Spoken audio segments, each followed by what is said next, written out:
I gazed at the beautiful azure waters, watching the small waves lap onto the pristine white sand. I felt such peace, such happiness, being here with my wife as we celebrated our 30th anniversary. Just moments ago, the tranquility of this paradise island had been shattered. Mary, let me get this straight. We're here celebrating our 30th wedding anniversary on this romantic island, and you're telling me you want to spend the night with another man? How can you even ask me that? Mark, darling, don't be like that. You know I love you more than anything in the world. I just want to do this for John and Amy. I know you've been just as moved by their story as I have. It's just one night. One night to bring a little happiness to a dying and lonely old man. And besides, it's not like you'd be completely alone. I've seen the way you look at Amy. She's a beautiful young woman. Yes, Amy is a beautiful young woman, but she is not my wife. I know she wants you to be with her father and is willing to sleep with me to seal the deal, but she's not my wife. I've never cheated on you, and 5 minutes ago, I believed you would never cheat on me either. I have never cheated on you, Mark, and I never will. That's why we're having this conversation. Amy and I talked about it all day while you and John were out riding jet skis. She knows how lonely John has been since he lost his wife 3 years ago. Now, with his diagnosis, he has less than 6 months to live. Mark, she just wants him to experience the pleasure of being with a woman one last time before he becomes too sick to do so. But why you? Why don't you just find him a girl? Heck, if they can afford a vacation on this island, they can afford a girl too. Amy said she tried to arrange that on the mainland before they left. But John got really angry with her. He doesn't believe in paying for sex. He says any woman who comes to his bed should do it willingly, out of desire for him, not for his money. So, you're saying you desire John? You said it would be pity sex, but now you're saying you desire him. So it's not just about being kind and loving to a dying man. You actually want this old man. Don't be rude. Yes, John is a handsome and charming man, with kind and gentle manners, but he's also very masculine. So, while I wouldn't do this if he weren't dying, I admit that I think I'll enjoy it. But having said that, just look at Amy. She's 20 years younger than us and stunning. You can't tell me you wouldn't enjoy that. So, Mary, it sounds like you've already decided to spend the night in his bed. I assume Amy has told John about your desire. Did you discuss this with him? Have you already told him that I agreed to let you do this? Yes, Mark. I talked to John while you were in the shower. I told him a little white lie. I said that we've swapped partners before and that you really want to be with Amy. Amy told him she's eager to be with you too. He was very reluctant, but eventually he agreed. I told him I'd come to their villa at 7:30, and Amy would come here at the same time. So, this is how you're asking for my permission? You're just telling me that it's already done? I really have no say in the matter at all. Well, let me tell you this. I do not agree. If you go through with this, our marriage might be ruined forever. I can't stop you without physically restraining you, and you know I'd never hurt you. But this will undoubtedly hurt you, Mark, this is just something I feel compelled to do. Making love to a lonely old man, giving him one last chance to feel like a real man, is something I simply must do for him. Please, Mark, enjoy your time with Amy, and tomorrow we'll be together again forever. Mary stood up and went back to our villa to prepare for her evening. I sat there, staring at the water. How did this happen to me? My wife is leaving me to spend the night with a man we met just a few days ago. A man who must be at least 60 years old. Mary has always been soft-hearted. And now she wants to sleep with some soft-hearted old man out of pity? No, that's just her excuse. She's infatuated with this old charmer and is using his diagnosis as a pretext to sleep with the bastard. Well, I'm not going to make this easy for her. I stood up and headed to the villa. Mary was dressed in a light summer dress and sandals. I could smell the expensive perfume I had given her before we left home. She was putting on her second diamond earring. Stop. I bought you those earrings as a token of my love, not for you to look good while cheating on me. Take them off. And don't wear the perfume I bought you. Wash it off immediately. It's bad enough that you're humiliating me and betraying me tonight, But I'll be damned if you're going to do it while wearing my anniversary gifts. Mark, you're being ridiculous. I'm not cheating on you. We agreed. We're swapping partners. You'll be with Amy. Now leave and let me finish getting dressed. I took 3 quick steps across the room and grabbed her left wrist. I slipped her wedding rings off her finger and held out my hand. Give me the earrings or I'll rip them out of your ears. With a frightened look, Mary removed the earrings and placed them in my hand. I put them in my pocket and turned to leave. Don't bother coming back tomorrow. You can just stay with them. I went to the fridge, grabbed 6 cans of beer, and returned to my chair on the beach. I took a sip of beer and stared at the water. My mind was racing. What should I do? What can I do? If Mary came to me right now and said she had canceled everything, I'm not even sure I could forgive her. But if she goes to him tonight, our marriage is over. I sat there in turmoil for over an hour before Amy approached me. Mark, I've been looking for you.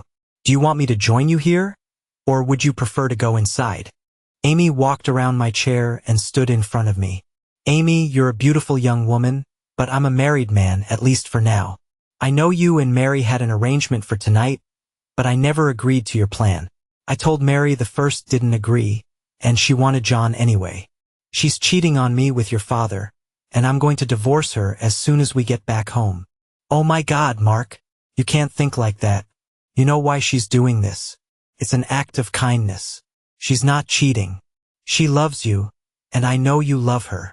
Please, Mark, let me take your mind off of this. Amy slid one thin strap of her summer dress off her shoulder, then the other. Her dress fell to the ground completely naked. She took a deep breath, causing her firm chest to rise. She really was a beauty. Her light blonde hair fluttered in the breeze. Her slender hands rested on the curve of her hips, with fiery red nails contrasting against her tan skin. She waited for my gaze to return to her, then smiled. I think we could have a little fun. She's having a good time. You deserve some fun too. Mark, I've really been looking forward to being with you tonight. Please, let's go inside, and let me help you forget about her for one evening. My eyes locked onto the sexy blonde as she reached for me and asked to take her inside. The 4 beers I'd had were almost enough to let my lust overtake my reason, but my anger prevailed. I stood up, grabbed Amy by the arm, and marched her back to my villa. I went straight to the bedroom, telling Amy to get some wine from the fridge. I entered the bedroom and slammed the door, sliding the small bolt shut. Mark, let me in. Why are you doing this? Please, Mark, open the door and let me in. Please, Mark. Amy, my wife has decided to become an adulteress, but that doesn't mean I have to follow her example. I made a vow, and I'm going to keep it until I can divorce that woman. You can leave or you can sleep on the couch, but you're not sleeping with me. Amy tried to convince me to open the door, but eventually, she gave up. I lay down on the bed and pulled the pillow over my head. I was emotionally drained, and with the help of the beer, I fell asleep. I was awakened by another knock at the bedroom door. Mark, open up, let me in. Mark. This time, the voice belonged to my unfaithful, soon-to-be ex-wife. She knocked on the door. Mark, honey, please open the door. We need to talk. We need to put all this behind us. Please, Mark, I love you. I know I hurt you, but it's over now, and tonight we can be together. Please, Mark, this is our last day on the island. I want to spend it with you, my husband, the only man I've ever loved. The room was flooded with bright morning sunlight. I had a slight headache, and the knocking on the door wasn't helping. I got out of bed, walked to the door, and slid the bowl back. Mary burst into the room and rushed to hug me. I pushed her away harshly. Don't touch me, you filthy woman. You come to me straight from his bed and expect me to welcome you into my arms? You must be completely insane. I can smell him on you even from here. Go take a shower and clean yourself up, you dirty wretch. Mary gasped in horror and then burst into tears. She turned and ran to the bathroom, crying out, I'm sorry. I'm so sorry. I didn't think. Mark, please. I'll be out in a few minutes. I'm so sorry. I went to the kitchen and made some coffee. I regretted that there was no cell service on the island, so I couldn't get out of here before our flight at 6 p.m. I looked at the clock. 11:30.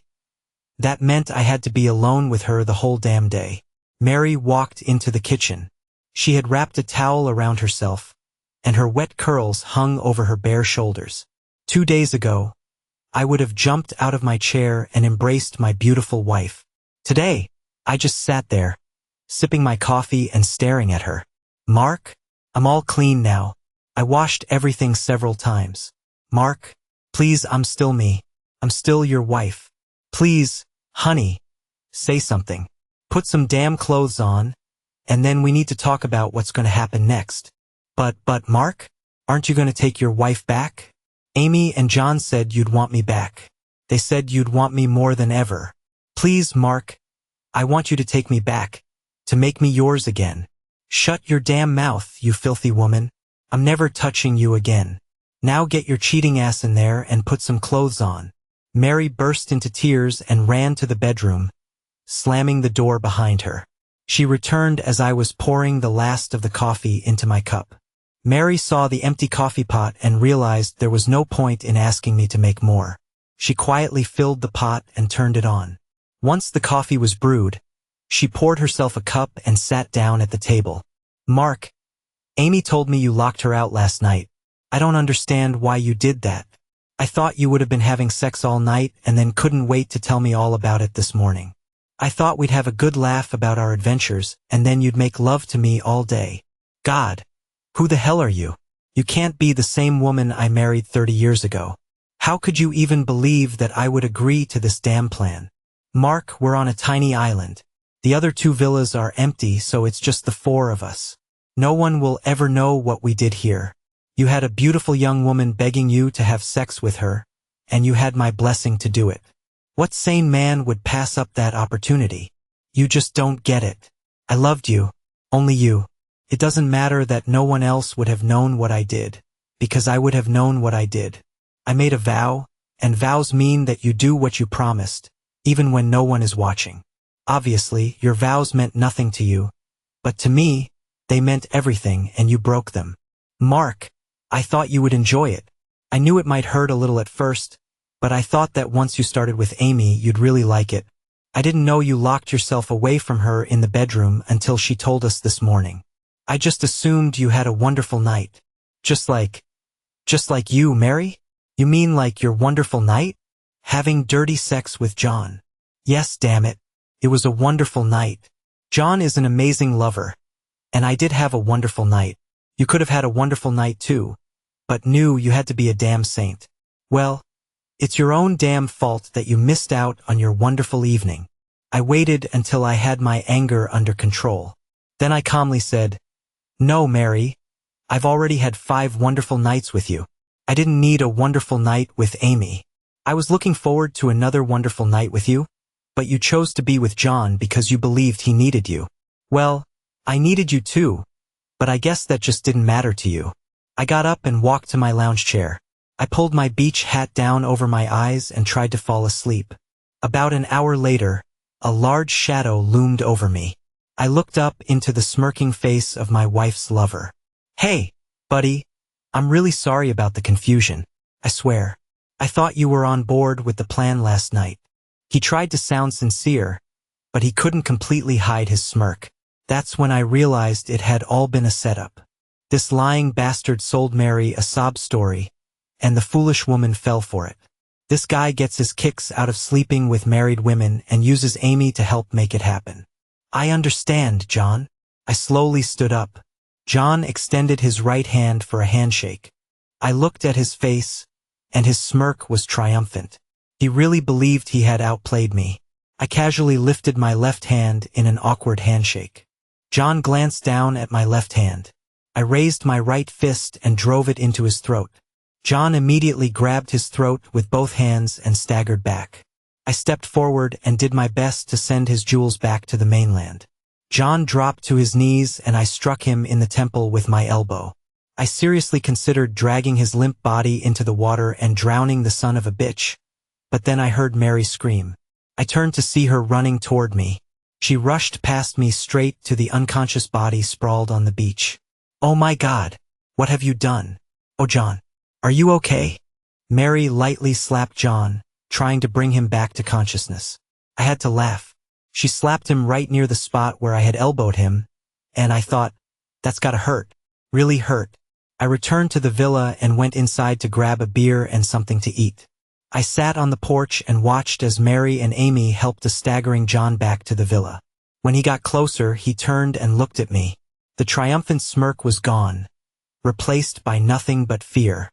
I didn't see Mary again until the boat arrived. She quickly packed her things and hurried to the pier. When we boarded the boat, Amy and Mary spoke with a crew member, and I assume he used the radio to contact the mainland, because we were met by a uniformed officer. Mark and Mary Stevens? I nodded. Please, come with me. We followed the man into a small office, and he pointed to a couple of chairs. We sat down, and he offered us something to drink before getting serious. I understand there was an altercation with Ron Cook and his playmate Amber Jones. No, officer, you're mistaken. It was the Phillipses, John and his daughter Amy, Mary said, staring intently at me. John and his daughter Amy, Mary said, staring intently at me. Oh, are those the names they used this time? Excuse me, officer. John and Amy are my new friends, and my husband attacked poor John for no reason. Ma'am, do me a favor and shut up. I want to talk to Mr. Stevens, and I don't want any interruptions. I laughed. Please call me Mark. How can I help, officer? Mark, I think you must have figured out Cook's game, and that's why you, expressed your displeasure during your, conversation. Maybe, but I'm not admitting to anything. The officer chuckled. You sound like a true American. Well, Mark, this is the 5th time Cook has pulled this stunt with some unsuspecting tourist. At least, it's the 5th case we've heard about because of a complaint or a dispute. I have no idea how many times he's gotten away with it. From what I understand, the next step for Miss Jones is to contact your wife in a few months and inform her that her lover has passed away. Then she'll ask your wife for some money to help bring Cook's body back to the States to be buried next to his late wife. Wow, this is an even bigger scam than I thought. He convinces foolish wives to sleep with him, then has his woman trick them again to get some money. Not a bad play. Yeah, but thanks to you, I suspect he'll be out of the game, at least at our resort. So who is Jones? She's obviously not his daughter. Amber Jones was a stripper at a club in Miami when Cook met her. He had just won a small lottery prize and convinced her that he was very wealthy. She traveled with him for a while until he developed this scam, and now it's pretty much all they do. She wants to be an actress and thinks this will help her get by.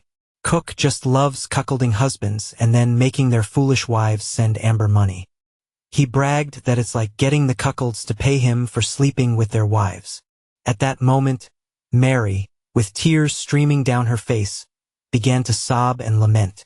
Oh God, I'm so foolish. I gave up my husband because I believed this lie. Mrs. Stevens, you're not the first woman these two have deceived. I have 2 other women who want to press fraud charges against Cook and Jones. Now, Mr. and Mrs. Stevens, if you want to drop the charges, I think I can convince Mr. Cook to do the same. Either way, your flight leaves in the morning, and once you're in the air, you'll be out of my jurisdiction. I looked at Mary.